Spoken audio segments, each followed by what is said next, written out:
ख्याल आप लोग के। काफ़ी अच्छा सनसेट हो रहा है, दिखाऊं आपको।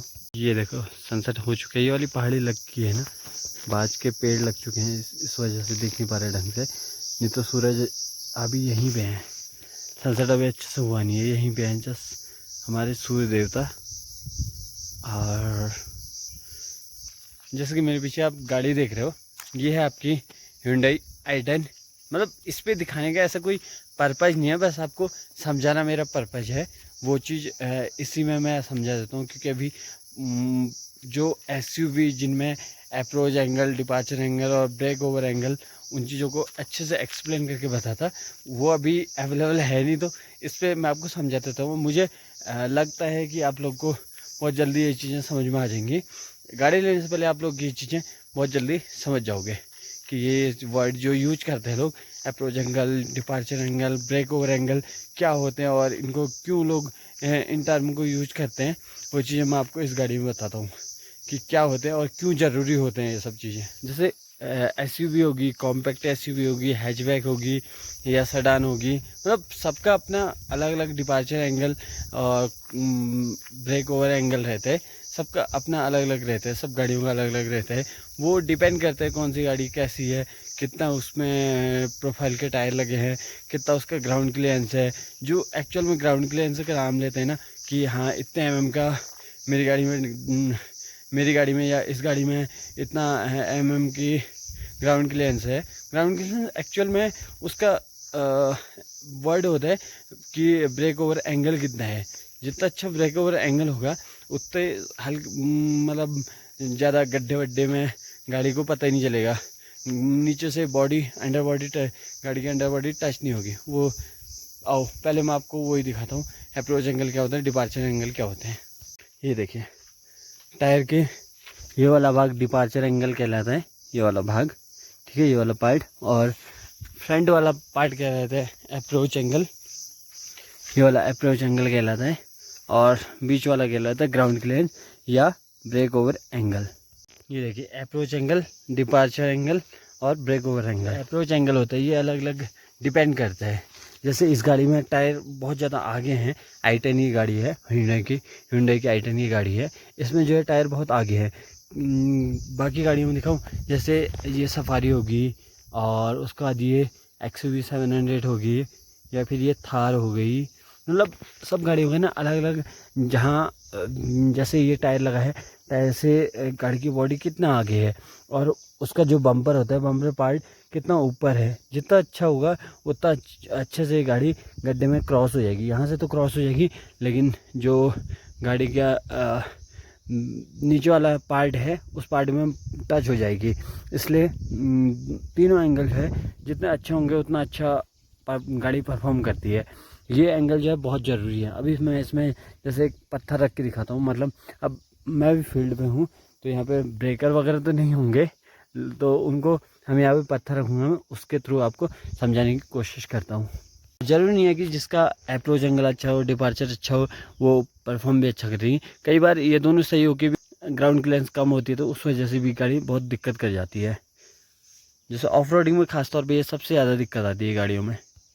और कई बार आप लोग ने देखा होगा कि ये बहुत सारी गाड़ियों में फ्रंट बम्पर जो है ऊपर की ओर उठा रहता है या नीचे की ओर झुका रहता है, तो उसी के थ्रू जो है जैसे आपको मैं बताऊं तो स्विफ्ट है ना, जैसे स्विफ्ट होगी या फिर होंडा सिटी होगी, उनमें क्या है कि ये वाला पार्ट ऊपर को ना उठ के ये और ज़्यादा नीचे है, इतने में समथिंग है वो।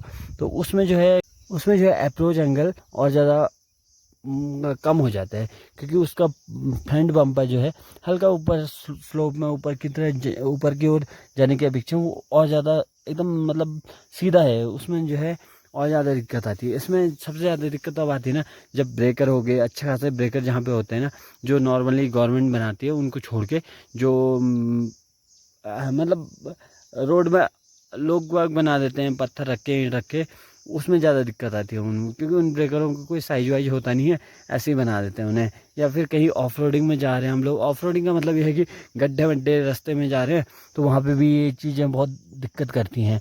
अब अचानक से ये टायर गड्ढे में चले गया, टायर गड्ढे में जाएगा तो ये वाला पार्ट नीचे लग जाएगा, नीचे लग गया तो अगर इसके आगे थोड़ा सा भी कोई भी पत्थर होगा तो वो उस पर टच हो जाएगा, टच होगा तो उससे क्या होगी, गाड़ी तो आगे बढ़ेगी लेकिन वो पत्थर इससे खिसकते हुए पीछे तक जाएगा। अगर उसका ग्राउंड क्लियरेंस अच्छा होगा तो हल्का सा पास हो जाएगी, नहीं होगा तो वो जब अंदर बैठे रहते हैं हम लोग तो उसके नीचे ऐसा लगता है कि न जाने क्या लग गया है, क्या तोड़ दिया है इस चीज़ ने।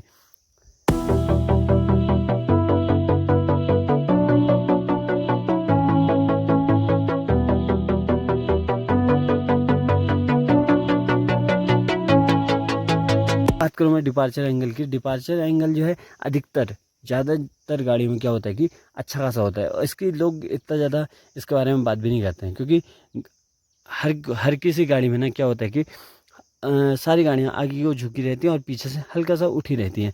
तो अब इसमें ज़्यादा स्पेस नहीं है, देखो टायर और बम्पर के बीच में ज़्यादा स्पेस नहीं है। जैसे सफारी हो गया, XUV 700 होगी, मतलब कोई भी गाड़ी ले लो, SUV गाड़ी कोई भी ले लो, उसमें क्या होता है कि टायर से बम्पर थोड़ा सा दूरी पे होता है, उस पर आती है सबसे ज़्यादा दिक्कत। उस पर दिक्कत ये होती है कि यहाँ पे टायर है, टायर से जो लास्ट बम्पर बैक का बम्पर होता है उसके बीच में हल्का सा स्लोप बना रहता है, ऐसे ऊपर की ओर उठा रहता है, तो उसी के थ्रू जो है डिपार्चर एंगल काम करता है। उस पर जो है डिपार्चर एंगल काम करता है। जैसे हम कहीं पे गाड़ी बैक कर रहे हैं, कहीं पे बैक कर रहे हैं सपोज कीजिए, तो वहाँ पे क्या होगा कि अगर पीछे हल्का फुल्का चढ़ाई होगी या पत्थर होंगे तो गाड़ी आराम से क्रॉस हो जाएगी, उसके ऊपर से निकल जाएगी, या फिर बैक करते टाइम पीछे बम्पर टच नहीं होगा। अगर ये चीज़ें लो होंगी ना तो उस बैक करने से भी बैक का बम्पर उसमें टच हो जाएगा, जिससे उसमें बहुत सारे स्क्रैच आ जाएंगे। ब्रेक ओवर एंगल क्या होता है, आगे मतलब कुछ ब्रेकर आ गया या मतलब कुछ भी पत्थर आ गया या हल्की फुल्की ऑफ रोडिंग रोड कच्ची है, वहाँ पे अगर हम लोग गाड़ी लेके जाएंगे तो गाड़ी में कभी भी 2 लेन बनी होती हैं, 4 व्हीलर जहाँ जहाँ भी जाती हैं, उस टायर और इस टायर के लिए 2 लेन बनी होती हैं, और बीच वाला पार्ट जो है उठा रहता है। कहीं भी कीचड़ वाली जगहों में अगर आप लोग फंसे हो गए या कहीं गाड़ी लेके गए हो गए ऐसी जगहों पे, तो वहाँ पे 2 लीक बनी होती है, लेन बने होते हैं, जैसे रेलवे की पटरी नहीं होती उस तरीके से आइट साइड, उसमें तो 2 टायरों के लिए उठी रहती है, लेकिन यहाँ पे रोड पे झुकी रहती है और बीच वाला पार्ट उठा रहता है। वहाँ पे आती है इन चीज़ों में सबसे ज़्यादा दिक्कत। ब्रेक ओवर एंगल सबसे ज़्यादा काम तभी आता है, बीच वाला पार्ट जो उठा रहता है वहाँ पे गाड़ी पूरी घिसटते हुए जाती है। तो इससे अच्छा जब ground clearance break over angle हमारा जितना अच्छा होगा उतने अच्छे से गाड़ी जो है स्मूथली निकल जाएगी। कि मैं एक छोटा सा पत्थर लेके आया हूँ, तो इसको आप मतलब आप ब्रेकर समझिए। अब जैसे इस पर तो टायर और फ्रंट बम्पर के बीच में ज़्यादा स्पेस है नहीं, जिनमें स्पेस होता है उनमें हल्का सा फ्रंट की तरफ झुका रहता है ज़्यादा, तो उनमें ज़्यादा दिक्कत आती है। ये किसी भी में हो सकता है, SUV में भी हो सकता है, हैचबैक में भी, सेडान में भी, किसी कॉम्पैक्ट SUV में भी, किसी भी गाड़ी में हो सकता है ये चीज़ है।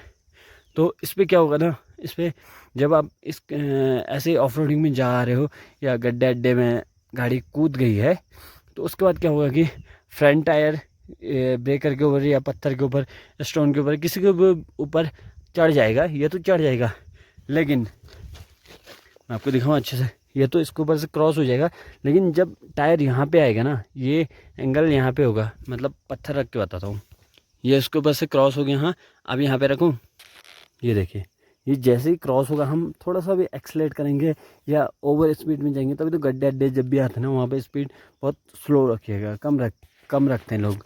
अब अगर स्पीड हाई होगी तो ये टायर इसके ऊपर से चढ़ के यहाँ पे तो आ गया, लेकिन टायर आगे की तरफ मूव करेगा तो इस पर धक्का लगेगा, इस पर एक प्रेशर मारेगा, जो है ये प्रेशर मारेगा तो ये या तो ये वाला पार्ट तोड़ देगा या नीचे कहीं ना कहीं कुछ ना कुछ डैमेज पहुंचा ही देगा। इसीलिए ये ब्रेक ओवर एंगल बहुत ज़रूरी होता है। और जब भी गड्ढे आते हैं रोड पे या कुछ ऐसी सिचुएशन आ जाती है तो वहाँ पे गाड़ी जितना हो सके स्लो निकालिए। और ऑफ रोडिंग में इसीलिए 4x4 काम आते हैं।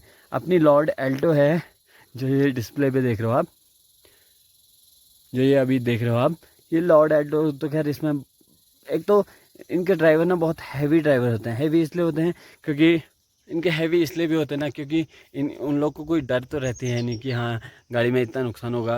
हल्की गाड़ियाँ होती हैं और सस्ती भी आ जाती हैं, 4 4.5 5 लाख में तो टॉप मॉडल आ जाती है उसकी। तो वो लोग उतना डरते भी नहीं है कि यार मेरी गाड़ी में ये नुकसान हो जाएगा, वो नुकसान हो जाएगा। हाँ, नुकसान होता है जब जिसका जितना बजट होता है उस हिसाब से कोई भी इंसान गाड़ियाँ लेते हैं, बट वो लोग जिगर रखते हैं, डरते नहीं हैं। इसलिए वो कहीं भी अपनी जहाँ 4x4 नहीं भी चढ़ पाती हैं वहाँ भी अपनी अपनी अपनी एल्टो को लेके चढ़ जाते हैं। ये चीज़ें जो है बहुत मायने रखती हैं। अप्रोच एंगल, डिपार्चर एंगल और ब्रेक ओवर एंगल अब आप लोग को बहुत अच्छे से समझ में आ चुका होगा। अब इन 3 चीज़ों के बारे में आप बहुत अच्छे से समझ गए होंगे। हाँ, मैं आपको बताऊँ तो 10% लोग वीडियो देखते हैं जो सब्सक्राइबर हैं, बाकी 90% नॉन सब्सक्राइबर हैं। प्लीज़ आप लोग भी सब्सक्राइब कीजिए, तभी तो हम आपके लिए रोज़ नई नई वीडियो लेके आएंगे, हर एक चीज़ गाड़ी के बारे में इंफॉर्मेशन लेके आएंगे, जिससे कि आप लोग उसके बारे में जान सको। उसके बारे में कहीं ना कहीं आपको ज़रूरत पड़ ही जाएगी उस चीज़ की कि हाँ ये ऐसा होता है। और गाड़ी लेने से पहले जो भी लोग इस वीडियो को देखेंगे उन लोग के लिए तो बहुत हेल्पफुल है ये वीडियो। तो जिसको नहीं पता था अब वो लोग भी समझ चुके होंगे कि लोग जो रिव्यू वगैरह करते हैं या ऑटोमोबाइल सेक्टर में हैं वो लोग इन टर्म का उपयोग क्यों करते हैं, यूज क्यों करते हैं करके। अब बाकी हर एक इंसान को पता चल गई होगी कि ये सब चीज़ें क्या होती है और क्यों इन टर्म का यूज किया जाता है। तो चलो इस वीडियो को यहीं पे एंड करते हैं, और आप लोग प्लीज़ हमारे चैनल को शेयर और सब्सक्राइब ज़रूर कीजिए ताकि हम हर रोज़ आपके लिए नई नई वीडियो लेके आएँ और ऐसी कुछ इन्फॉर्मेशन और कुछ नई गाड़ी का रिव्यू लेते हुए आएँ।